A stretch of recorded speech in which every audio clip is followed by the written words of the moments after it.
ang mga unang balita sa umagang ito. Bagyong Pedring tuluyan ng nakalabas ng Pilipinas. Pero Bagyong Kel pumasok na sa bansa. Bagyong Pedring nag-iwan ng matinding pinsala sa iba't ibang lugar sa Luzon. Ilang lugar sa Nueva Ecija, Isabela at Bulacan, baha pa rin. Presyo ng gulay sa ilang pamilihan tumaas dulot ng paggugupit ni Pedring sa ilang probinsya sa norte. State ng Virginia sa Amerika, sinalanta rin ng baha. Ilang motorista at residente, stranded. At Irish boy band The Westlife, dumating na sa Maynila para mag-concert. Fans, mainit na sinalubong ang mga idolo. Huwag pahuli, tutok na sa unang balita. Magandang umaga, narito na mga unang balita.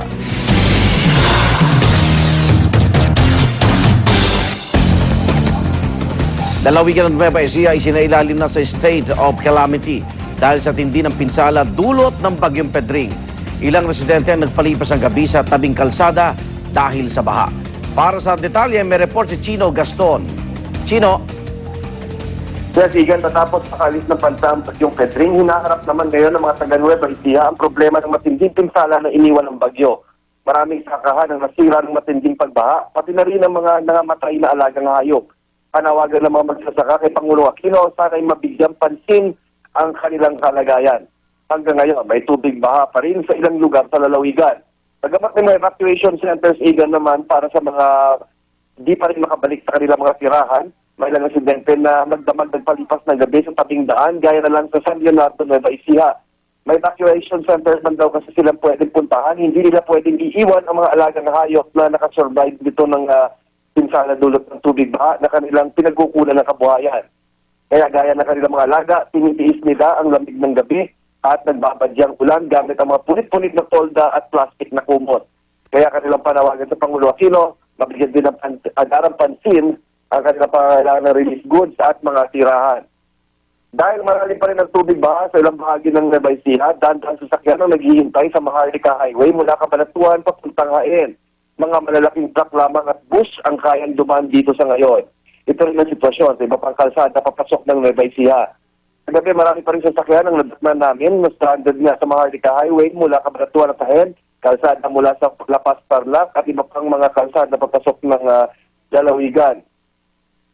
At yan muna pinakahuling balita mula rito sa Nueva Ecija. Balik sa iyo, Igan. Maraming salamat, Chino Gaston.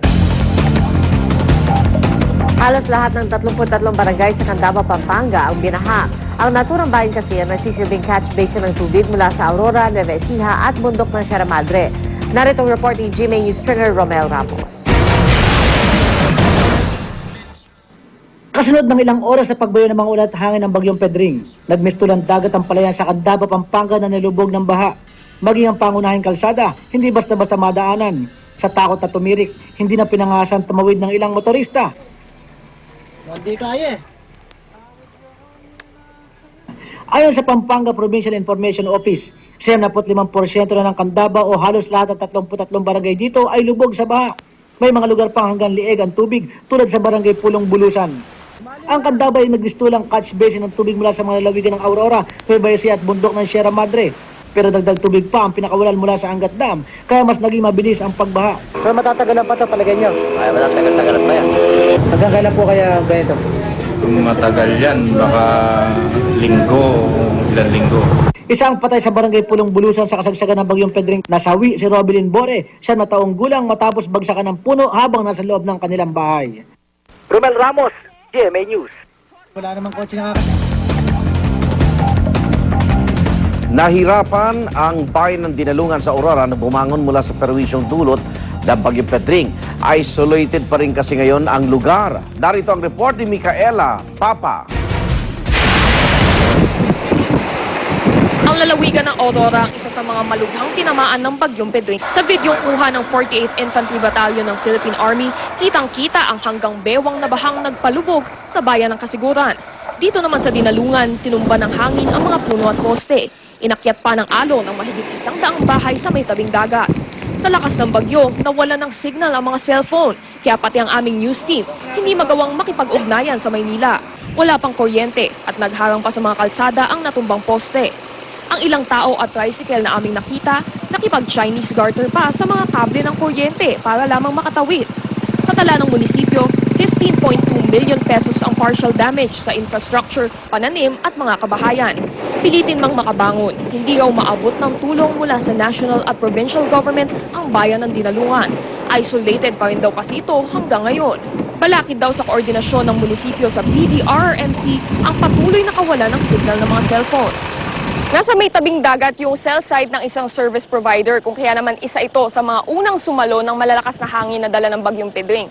Kaya naman hanggang ngayon, kahit nandito na ako sa mismong paanan ng cell site, yung cellphone ko ay wala pa yung signal.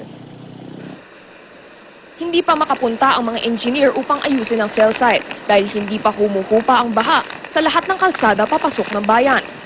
Ang problema is mapuputol ang supply sa amin ng lahat-lahat.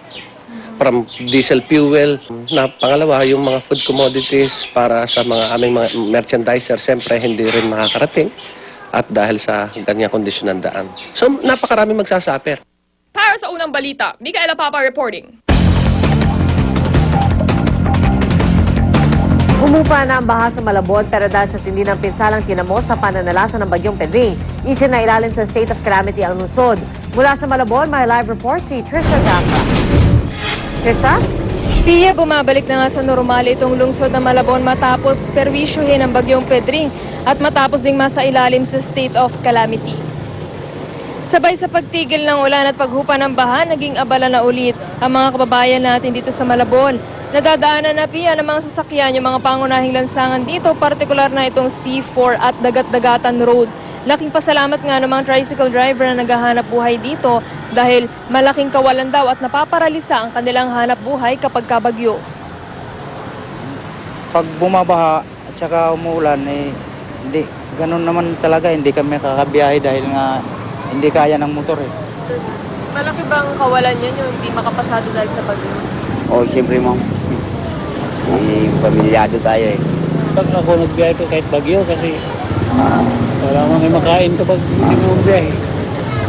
Kaya, Pia, ayon nga sa Office of Civil Defense NCR, ilang bahagi na lang daw doon sa Barangay Dampalit ang merong baha rito sa Malabon sa mga oras na ito. At ilang eskwelahan pa rin yung suspendido ang klase matapos bahain at gawing evacuation centers. At yan muna, Pia, ang latest mula rito sa Malabon. Balik sa'yo.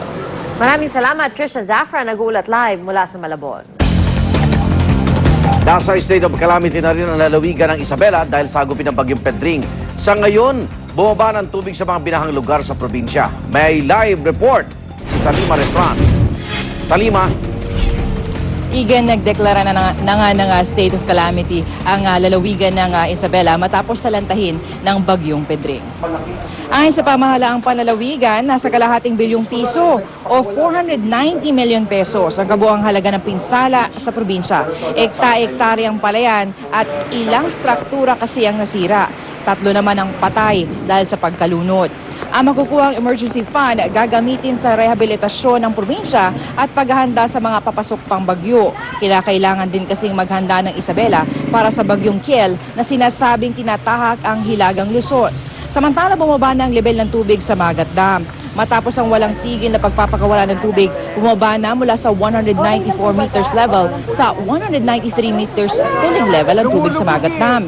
Nagpapakawala na lang ito ng 2,770 cubic meters per second sa 7 gate na nasa 11 meters ang opening. Dahil dyan, humuhupa na ang tubig mula sa mga umapaw na mga ilog. Kung makikita nyo po sa inyong mga screens, malaki-laki na ang ibinaba ng tubig. Umaasa ngayon ang lokal na pamahalaan na magtutuloy-tuloy na ang pagbaba ng tubig. Kahapon, umabot sa 44,000 residents mula sa halos 50 barangay dito